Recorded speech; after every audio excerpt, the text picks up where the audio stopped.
Vamos a titular esa enseñanza La misión de Aarón y los levitas. Y estaremos estudiando todo el capítulo con el favor del Señor, números 18. Estaré usando la Reina Valera de la Sociedad Bíblica Trinitaria. Lo que vamos a estar estudiando esta mañana parece repetición de algunos asuntos que ya estudiamos en Levítico. En nuestro estudio vamos aquí en números 18 y ya estudiamos todo el libro de Levítico, y allá se acuerdan que vimos, por ejemplo, en el capítulo 7 de Levítico y otros textos, las porciones que correspondían a los sacerdotes. Es inolvidable el tema de la ofrenda mecida, de la ofrenda elevada. Eso, ¿se acuerdan? Le pertenecía al sacerdote, ¿sí? O sea, parecen que son cosas que ya vimos, son asuntos levíticos prácticamente, y aquí en números 18 se retoman. Pero saben, este capítulo de números 18 sirve como una codificación, porque eso que les digo, que ya hemos visto, en realidad lo vimos ya, pero disperso. Está, como diríamos, regado a lo largo del Levítico. Entonces, números 18 funciona como una codificación, como trayendo todas esas cosas y reuniéndolas para formar una ley más específica aquí en el capítulo 18. A propósito, ¿qué ha estado pasando? Desde el capítulo 16 hemos estado viendo un conflicto muy fuerte de Israel contra el sacerdocio. En el capítulo 16 unos fulanos prácticamente escogidos por el pueblo aspiraban al sacerdocio. Y ya vimos que la respuesta de Dios fue no, solamente el que yo escoja es el santo para oficiar el sacerdocio. Entonces todos los 251 hombres que se sublevaron se murieron por la gloria de Dios. En números 17, la gente necesita una señal más. Además de que mueren 14.700 personas por no obedecer a la voz de Dios, entonces Dios coloca una nueva señal. Dice, la vara que florezca será la vara del hombre que yo escoja para el sacerdocio. Y ya sabemos, los 11 príncipes llevan sus varas, y Aarón pone la de él, y fue la de Aarón la que floreció. Entonces les cuento esto porque números 18 habla de la misión, del sostenimiento y de algunas funciones del sacerdote por eso, porque el contexto está hablando de ello. Bueno, esta parte acá en números 18 sirve para resaltar la dignidad del sacerdocio y colocarle los límites para los levitas. Ya los levitas no podían aspirar al sacerdocio, pero tampoco significa que podían descuidarse, porque ellos habían sido escogidos por Dios para apoyar a Aarón en el servicio del tabernáculo. En este capítulo se va a hablar de cuál iba a ser el salario de ellos. No iban a ser una casta rica en Israel, como pasaba en Egipto, ¿se acuerdan? Es más, decíamos que Coré y el séquito de él parece que pensaba que el sacerdocio era sinónimo de influencia, de poder, de riqueza, y por eso querían ese lugar. Pero aquí el número 18 aclara que no, que el sacerdocio no tiene nada que ver con ser terratenientes o con, mejor dicho, no, porque de hecho, ¿qué decía el texto? Que ni tierras iban a tener. ¿Se acuerdan? Entonces aquí en el capítulo vamos a estar viendo el sostenimiento que se le iba a dar a los sacerdotes y también a los levitas. Además, todo esto es una introducción. Miren, números 17, 13. ¿Se acuerdan cuál fue la última pregunta de la gente? Que dijimos, por fin se están arrepintiendo. Decía, ¿acabaremos por perecer todos? Entonces también parece que números 18 es la respuesta a esa pregunta. ¿Sí? Como Dios diciéndole, no hay razón para temer siempre y cuando observen lo que les voy a decir. Solo así no habría más mortandad entre ellos, que ya había muerto pues mucha gente por acercarse de manera inadecuada al tabernáculo. Estaremos estudiando este capítulo en 2 puntos. Desde el 1 hasta el 7 veremos el primer punto, Y ahí veremos el papel de los sacerdotes y de los levitas. Y luego la otra parte que va desde el 8 hasta el 31, todo eso son temas sobre el sostenimiento de ellos. Las porciones de ellos. ¿Listos? Comencemos entonces. Primer punto, el papel de sacerdotes y levitas. Leamos el versículo 1 y el versículo 7. Dice: Y Jehová dijo a Aarón: Tú y tus hijos y la casa de tu padre contigo llevarán la iniquidad del santuario, y tú y tus hijos contigo llevarán la iniquidad de su sacerdocio. 7. Tú y tus hijos contigo guardarán su sacerdocio en todo lo relacionado con el altar y con lo que está detrás del velo, y ministrarán. Yo les he dado en don el servicio de su sacerdocio, y el extraño que se acerque morirá. Aquí en Números 18 es la primera vez en la que Dios le habla a Aarón exclusivamente. Jehová dijo a Aarón. Siempre vemos Jehová dijo a Moisés, casi siempre, 99% de las veces. Pero aquí le va a dedicar palabras a Aarón desde el 1 hasta el 24. Todo eso solamente para Aarón. Claro, porque lo que se va a hablar tiene que ver con el sacerdocio y Aarón es el sumo sacerdote. Por eso se le habla a él. Y de hecho, mire lo que le dice en el versículo 1. Tú vas a llevar a cuestas el pecado del santuario. Y le dice, junto a tus hijos, que eran sacerdotes también, y junto a tu tribu. Especialmente, ¿se acuerdan de qué clan era Aarón? Del clan de los coatitas. Y los coatitas eran los que más cerca estaban de las cosas más sagradas. Entonces, Aarón, con sus hijos sacerdotes y con la tribu de él, que es la tribu de Leví, iban a ser responsables por el santuario. Eso es lo que significa. Pero luego dice, y también llevarás el pecado de su sacerdocio. Es decir, tú con tus hijos y tu tribu van a ser responsables por todo el tabernáculo, pero tú y tus hijos solamente serán responsables del ministerio sacerdotal. Bueno, o sea, son dos tipos de carga. Él está llamado como guardián de todo el tabernáculo, incluyendo la responsabilidad sobre los levitas, pero él también va a estar siendo responsable de su oficio como tal y del de sus hijos. En el versículo 7 se nos aclara a qué se refiere con el sacerdocio. Bueno, sencillamente con todo lo relacionado con el altar y con lo relacionado con el velo adentro. Claro, porque solo el sacerdote podía entrar hasta allá. Solo el sacerdote podía tocar los utensilios sagrados. Los levitas no, ellos eran colaboradores, auxiliares, ¿sí? Pero nada más. De todas formas, es una responsabilidad tremenda que iba a llevar a Aarón con la familia, sí. Pero dense cuenta que seguía siendo un don. A pesar del peso de seriedad que tenía el ministerio, no podían dejar de considerar el sacerdocio como un don de Dios para sus vidas. Bueno, como don de Dios se demandan grandes responsabilidades, pero también se conllevan varias bendiciones y varias de ellas será lo que veremos sobre el sostenimiento. Leamos versículos 2 al 4. Y también tus hermanos, la tribu de Leví, la tribu de tu padre, haz que se acerquen a ti y se junten contigo y te servirán. Y tú y tus hijos contigo servirán delante del tabernáculo del testimonio y guardarán lo que tú ordenes y la custodia de todo el tabernáculo. Pero no se acercarán a los utensilios santos ni al altar, para que no mueran ni ellos ni ustedes. Se juntarán pues contigo y tendrán la custodia del tabernáculo de reunión. En todo el servicio del tabernáculo, ningún extraño se ha de acercar a ustedes. Bien, entonces Aarón es el responsable con sus hijos, o sea, el orden sacerdotal, ¿cierto?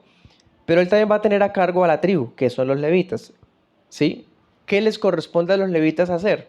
Bueno, Aarón debía llamar a los levitas y ellos iban a venir para servirle. Dice la palabra de Dios para todos, cargarán con la responsabilidad de las faltas que se cometan en el santuario. ¿Sí?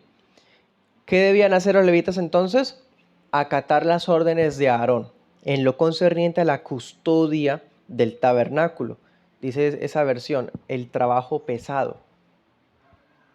¿Se acuerdan lo que era cargar las cosas, desarmarlo, llevar la cuenta del, diríamos hoy, de cada tornillo y de cada tuerca? Bueno, de todo. Eso lo hacían los levitas. De todas formas, debían evitar a toda costa acercarse a los utensilios santos. Eso ya lo hemos visto.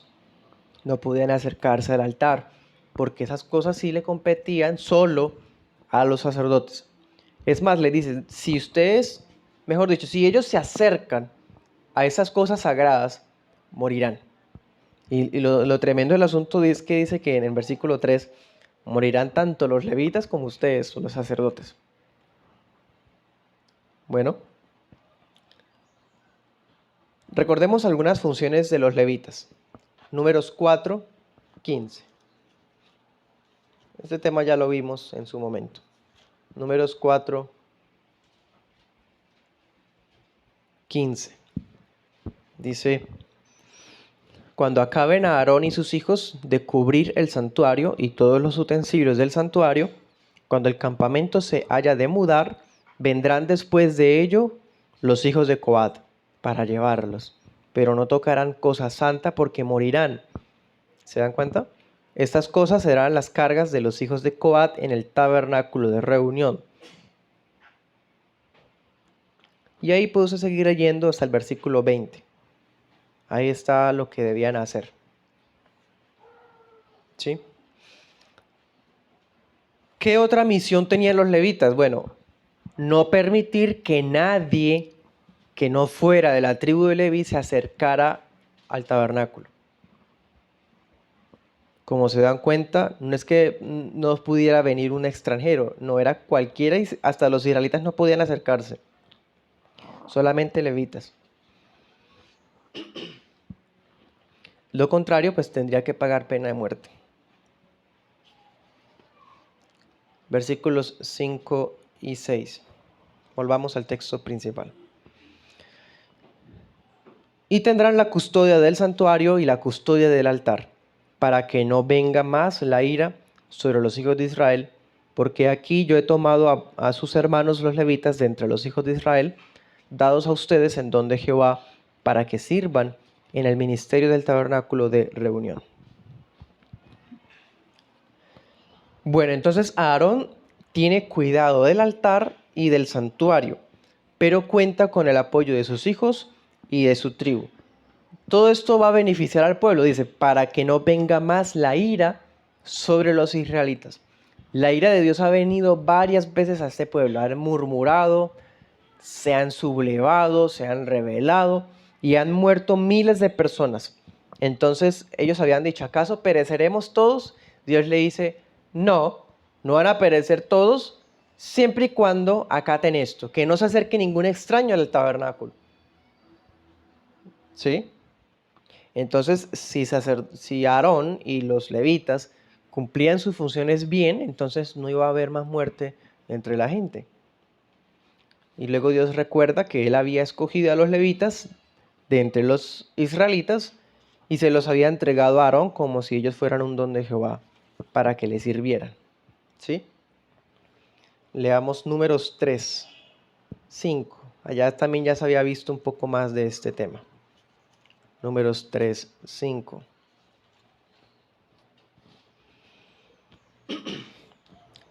Jehová habló a Moisés diciendo, haz que se acerque la tribu de Leví y ponla delante del sacerdote Aarón para que lo sirva. ¿Sí? Ahí usted puede leer hasta el versículo 10. Ya eso lo había dicho el Señor, que los levitas se los había entregado a Aarón como apoyo, ¿sí? Para que le ayudaran en el servicio. ¿Listos? Entonces, en esta primera parte que vimos, prácticamente las tareas de ellos. El responsable principal es Aarón. Aarón y sus hijos, que también son sacerdotes, y la tribu de Leví van a ser responsables de todo el santuario, pero los únicos responsables del sacerdocio es Aarón y sus hijos. Bueno, vamos al segundo punto. Porciones de sacerdotes y levitas. Leamos del 8 al 10. Dice, dijo además Jehová a Aarón, he aquí yo te he dado también la custodia de mis ofrendas, todas las cosas santas de los hijos de Israel te he dado por causa de la unción, y a tus hijos por estatuto perpetuo. De las cosas santísimas apartadas del fuego, esto será tuyo. Toda ofrenda de ellos, todo presente suyo, y ofrenda por el pecado de ellos, y toda ofrenda por la culpa de ellos, que me han de presentar, será cosa muy santa para ti y para tus hijos. En un lugar muy santo la comerás, todo varón comerá de ella, cosa santa será para ti. Esto ya lo hemos tocado antes. Lo vimos en Levítico 10:17, Levítico 22, Levítico 6:16, Éxodo 28:38, ¿sí? Aquí nos está diciendo, Aarón es el principal guardián del tabernáculo, pero además del santuario, el Señor le ordena a Aarón que cuide también de las ofrendas. Bueno, él es guardián de las ofrendas. Para los días del antiguo pacto, ofrendas no es lo mismo que para nosotros hoy. Las ofrendas para nosotros son más como pecuniarias y no tienen un valor determinado. Es lo que cada cual quiere dar en los tiempos de hoy. Pero en los tiempos del antiguo pacto, ofrendas eran muchísimas. Y aquí vimos algunas. Ofrenda por el pecado, ofrenda de paz, holocaustos, primicias. Mejor dicho, era un montón de ofrendas y todas eran relacionadas con sacrificios y granos, cosas así.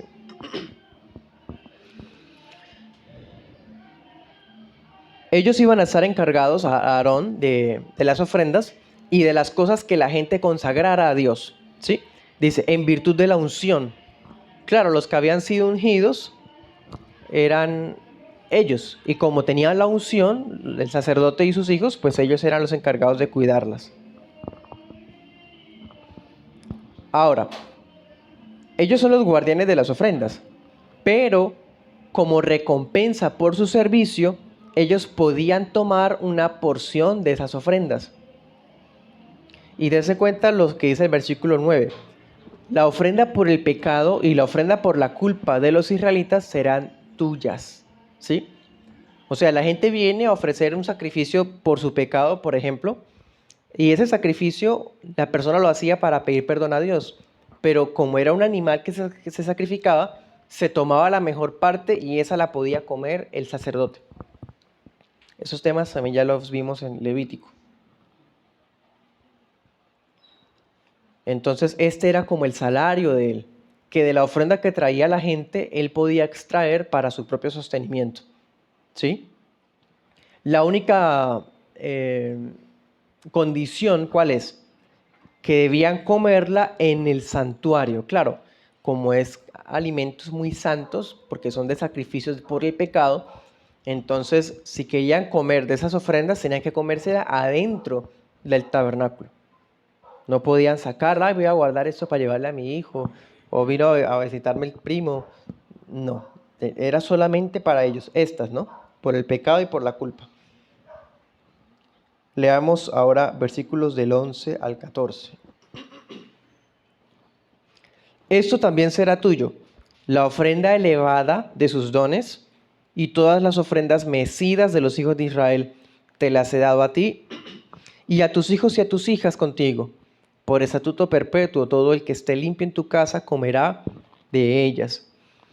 De aceite y de mosto y de trigo, todo lo más escogido, las primicias de ello que presentarán a Jehová, a ti las he dado. Las primicias de todas las cosas de la tierra de ellos, las cuales traerán a Jehová, serán tuyas. Todo el que esté limpio en tu casa comerá de ellas. Todo lo consagrado por voto en Israel será tuyo. Ahora lean el 19. Todas las ofrendas elevadas de las cosas santas que los hijos de Israel ofrezcan a Jehová, las he dado para ti y para tus hijos y para tus hijas contigo, por estatuto perpetuo, es pacto de sal perpetuo delante de Jehová para ti y para tu descendencia contigo.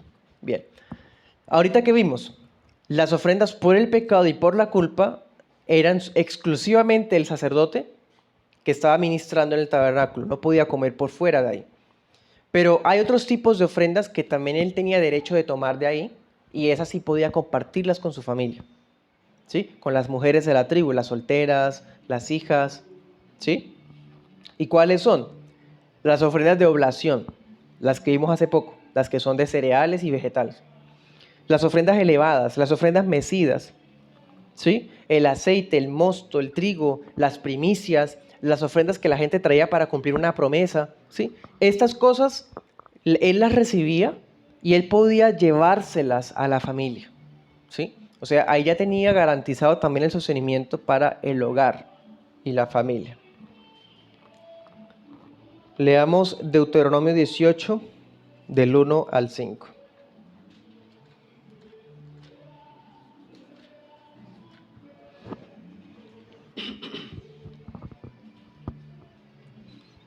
Deuteronomio 18, 1 al 5 dice: los sacerdotes levitas, toda la tribu de Leví, no tendrán parte ni heredad con Israel. De las ofrendas encendidas a Jehová y de la heredad de él comerán. No tendrá pues heredad entre sus hermanos. Jehová es su heredad, como él le ha dicho.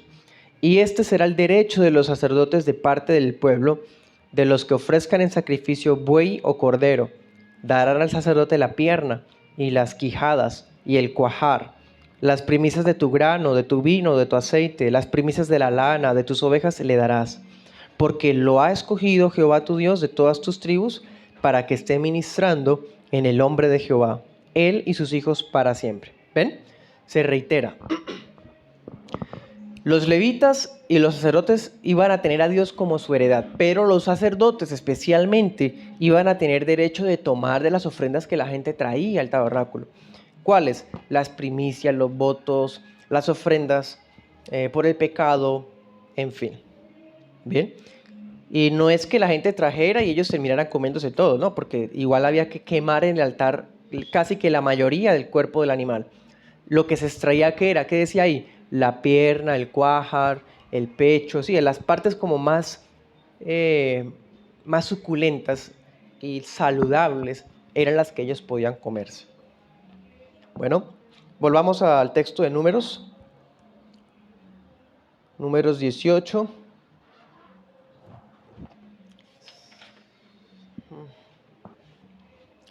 18:15 al 20. Bueno, voy a explicarles lo que dice el texto. Se me acaba el tiempo. Números 18:15 al 20. Ahí incluye los primogénitos, ¿no? Acuérdense que los primogénitos también eran como una ofrenda especial. Incluía los primeros hijos varones que una persona tuviera, ¿sí? Esos primogénitos eran para Dios. Lo que pasa es que si mi hijo es mi primogénito, entonces obviamente no se iba a sacrificar. Lo que se hacía era redimirlo. Entonces yo tenía un hijo varón y tenía que pagar por él, dice ahí 20 jeras, ¿no? O sea, una moneda de plata que equivaliera a 20 jeras. Si yo tenía un burro, los burros como eran animales inmundos, entonces, acuérdense, eso lo vimos con el tema de los primogénitos, el burro se mataba, se mataba. Pero si de pronto tenía un animal impuro y tenía una cría, esa cría debía redimirse igual, pagar una moneda de plata. Todo esto lo recibía el sacerdote. Lo único que no se podía redimir, o sea, pagar para reemplazarlo, era el primogénito de una vaca, el primogénito de una cabra, el primogénito de una oveja, porque eso sí o sí había que sacrificárselo al Señor. O sea, dice ahí, santificados son, o sea, ya le pertenecían a Dios y tenían que ser ofrecidos en el altar.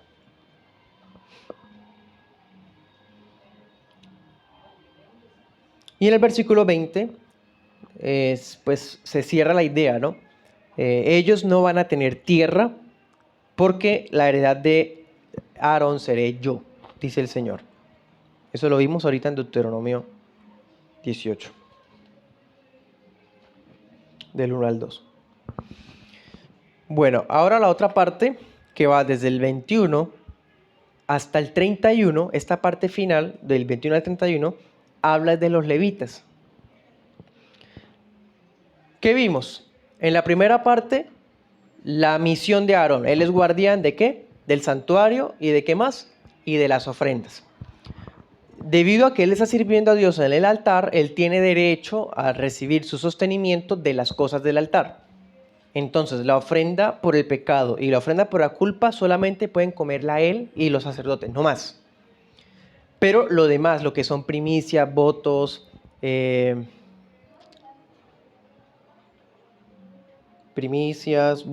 lo que la gente consagrara, los primogénitos, bueno, todo lo demás sí podía llevarlo con su familia, porque eso sí era para el sostenimiento de los hijos e hijas de Aarón. Bien, y ahora en esa parte final del 21 al 31 habla de los levitas. ¿Cuál es la parte de ellos? Si ellos no hacen sacrificios, no tienen derecho a hacer eso, entonces ¿qué pueden comer? Bueno, entonces el Señor dice, a los levitas yo les he entregado los diezmos. La compensación por el trabajo de ellos va a ser los diezmos de la gente. Y eso lo vemos en varios textos, por ejemplo, Deuteronomio 14, 27 y 29 y Hebreos 7, 5. Puede echarle un vistazo allá, se reitera. Los levitas eran guardianes también, ellos no iban a permitir que se acercara cualquiera para que no muriera. Y ellos tampoco van a tener heredad en el pueblo, ellos no tenían tampoco tierras, los levitas, porque la herencia de ellos, ¿cuál era? Los diezmos. Y parece poco, ¿no? Porque ahorita vimos una lista larga de cosas que le pertenecen al sacerdote y a los levitas solamente habla de diezmos. Pero hermanos, si fuéramos, bueno, especialmente yo, mejores en el tema de las matemáticas, sabríamos que tienen una porción muy grande. Son mínimo 600,000 hombres de Israel, ellos son 22,000 levitas. ¿Cuánto es el diezmo de 600,000 personas? Es muchísimo. El ingreso de ellos es muchísimo, de hecho es más que de los sacerdotes porque los sacerdotes solamente subsisten de lo que sacrifican ahí. Y a veces, pues, quedarán bien comidos y tendrán que sacrificar todo, quemarlo todo, ¿sí? En cambio, el levita está constantemente recibiendo, bueno, pues por las temporadas de cosecha y eso, los diezmos de la gente. Precisamente por eso fue que se instituyó el diezmo de los diezmos, eso está en el versículo 25. Cuando el levita recogía los diezmos, él debía guardar la mejor parte del diezmo que recibía para dárselo como diezmo a Aarón. Bueno, así pues ellos tampoco iban a descuidar su labor y tampoco ellos iban a quedar exentos de dar también. Ellos también debían dar para el ministerio de Aarón. Bueno, versículo 31, y lo que sobrara versículo 31 y 32, lo que sobrara del diezmo, pues ya así era para ellos, ¿sí? Y lo podían comer en cualquier lugar. ¿Listos? Bueno, ahí al final corrí porque se me acabó el tiempo, hermanos. Esto es un poco tedioso si no tiene pronto la concentración y el contexto, ¿no? Pero básicamente dense cuenta que las diferencias que hay, ¿no? Una cosa son los sacerdotes, otra cosa eran los levitas. Bien, ahora vamos a hacer aplicaciones de esto que vimos esta mañana. Lo primero que diría, hermanos, es que el ministerio sacerdotal era un don de Dios. Era un don. Era un regalo del cielo, no era un merecimiento. Ellos no eran sacerdotes por ser los mejores de todos. Ya eso lo vimos. Aarón no había aspirado a su puesto, ni tampoco lo habían elegido por elección popular. No, él estaba ahí porque Dios lo puso ahí, ¿sí? Y a pesar de que es un don de Dios, como se dan cuenta, tenía tremendas responsabilidades. Podían morir ellos, podían morir los levitas si se hacían las cosas mal. Dios mismo con su gloria los podía matar, ¿sí? El hecho, por ejemplo, que vimos al comienzo, ¿no? En el versículo 1. Tan solo en el versículo 1 cuando dice llevaréis la iniquidad. Esto nos muestra que a pesar de la seriedad del asunto y de que ellos quisieran hacerlo lo mejor posible, ellos eran imperfectos. Siempre iba a haber un error, siempre iba a haber una falla. Ellos mismos son pecadores. Entonces, el ministerio de ellos, aunque era un don de Dios, aunque tenía responsabilidades muy grandes, estaba lleno de imperfecciones, porque los sacerdotes eran pecadores. Bueno, entonces la iniquidad que rodeaba al santuario, que rodeaba al sacerdote, demuestra que el sacerdocio aarónico era imperfecto, ¿sí? Estaba lleno de falencias, debido pues a la naturaleza caída del hombre. Bueno, eso nos anticipaba la necesidad de un sacerdocio mejor, un sacerdote que fuera distinto. Por eso es que las iglesias históricas protestantes nos apartamos absolutamente de toda imitación de ese sistema sacerdotal antiguo. El sistema sacerdotal antiguo de Aarón estaba lleno de imperfecciones. Ahora en el nuevo pacto tenemos un sacerdocio que es mejor y está en cabeza de Cristo, no de ni el pastor ni de nadie, es de Cristo. Bueno, segunda aplicación. Números 18 nos enseña que las funciones del ministerio se tienen que tomar muy en serio. ¿Sí? Es más, la responsabilidad del ministerio se compara con llevar una carga. Una carga. ¿Es un don de Dios? Sí, pero es una carga también. Claro, el sacerdote iba a tener que llevar las flaquezas de los más débiles. Iba a tener que cargar el pecado de la gente. ¿Sí? Y ya con esto en mente, hermano, pensémoslo así. En los capítulos anteriores vimos la gente queriendo ese lugar. La gente quería ser sacerdote. Quería prestigio. Entonces, Números 18 sirve para hacerle ver a la gente, primero, que no tenía grandes beneficios. No era sinónimo de prestigio y poder. Y segundo, que el tema era tan serio que era una labor muy peligrosa. Ya con eso en mente, la gente, ¿qué más envidia iba a tener? Ellos le tenían envidia a Aarón, pero se están enterando de lo terrible que es el asunto, de lo complicado que es. Ya no van a querer ese puesto. Ya no van a tener que tener envidia de esa posición. ¿Sí? Esto nos recuerda, hermanos, para los días de hoy. Hay creyentes que celan y envidian a los pastores de las iglesias por su posición. Y quiero referirme, obviamente, a los pastores sanos, no a los usurpadores o falsos maestros. ¿Sí? Hay personas que piensan que el ministerio pastoral tiene que ver con pues, pararse en un púlpito y dar un sermón o a veces improvisar un tema, como ocurre en algunas iglesias neoevangélicas. Y entonces la gente empieza a desear el lugar como una posesión, como los favores, como el renombre, la fama, bueno, no sé, ¿sí? Y ignoran los riesgos del oficio, las demandas del oficio, los sacrificios que conlleva el oficio, ¿sí? Y debe recordarse que los pastores son los primeros en rendir cuentas por el desvío de una iglesia, ¿sí? Acuérdense tan solo, por ejemplo, las cartas de las iglesias de Apocalipsis. ¿A quiénes se le mandaron las cartas? Se mandaron a 7 iglesias, a 7 membresías, pero el que la recibía, ¿quién era?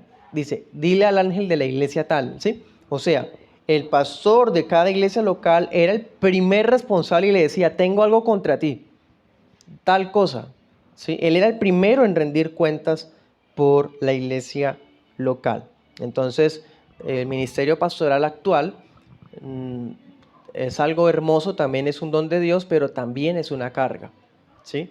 Tampoco es un lugar al cual la gente está aspirando, desear y en fin, como ocurrió en el tiempo antiguo, ¿no? Que empezaron a aspirar al obispado, pero era para tener poderes políticos y demás.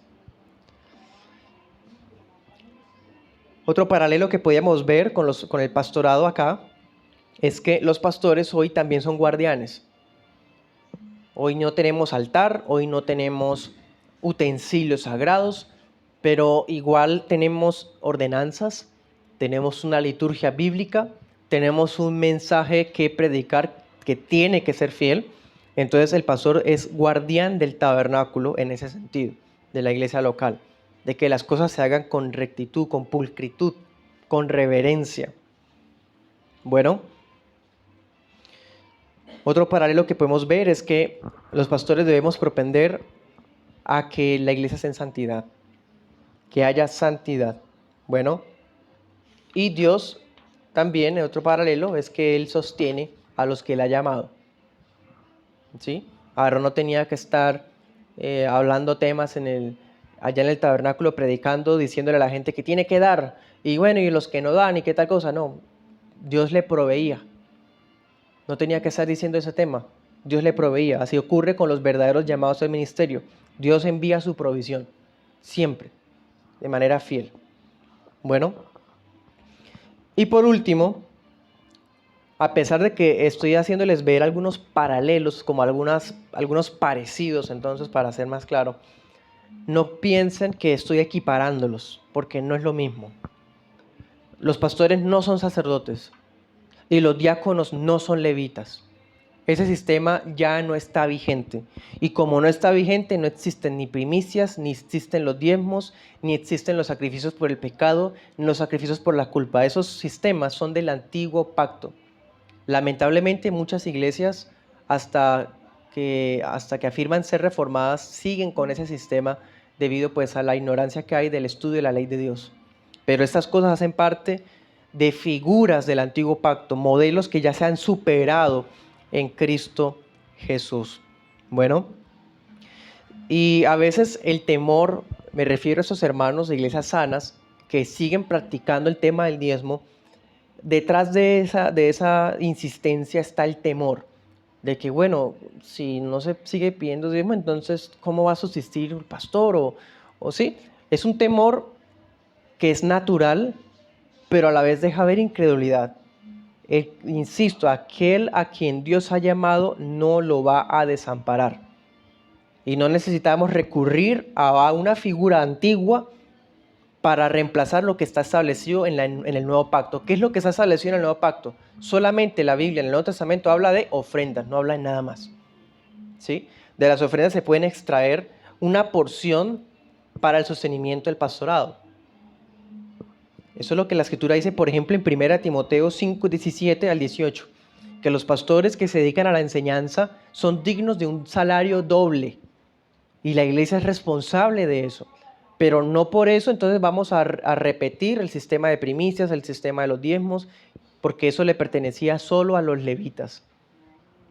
Bueno, además en el Nuevo Testamento no se especifica calidad, no se especifica como allá, ¿no? Que decía que el pecho, que el cuájar. En el Nuevo Testamento no habla nada de eso. En el Nuevo Testamento no se habla de cantidades. Aquí vimos hasta del diezmo de los diezmos. En el Nuevo Testamento nunca habla de cantidades. Dice, cada cual de lo que se propuso en el corazón, délo con alegría.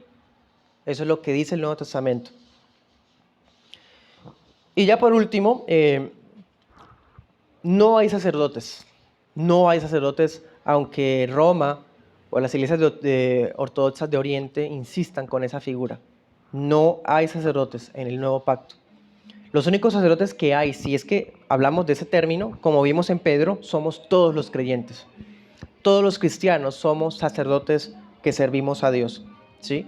Y si usted es sacerdote para Dios, entonces usted tiene que contentarse con su porción. No ser más avaro, ni ambicioso, ni desear lo que el mundo tiene, ni añorar buscar su reposo en las vacaciones o en el viaje o descansando en sus sueños. Su porción, dice el Señor, yo soy tu heredad, yo soy tu porción. Si es que somos sacerdotes de Cristo, Él es nuestra porción, Él es nuestra heredad.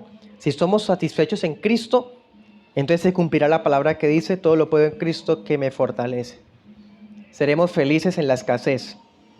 Y si tenemos bienes, seremos desprendidos. Amén.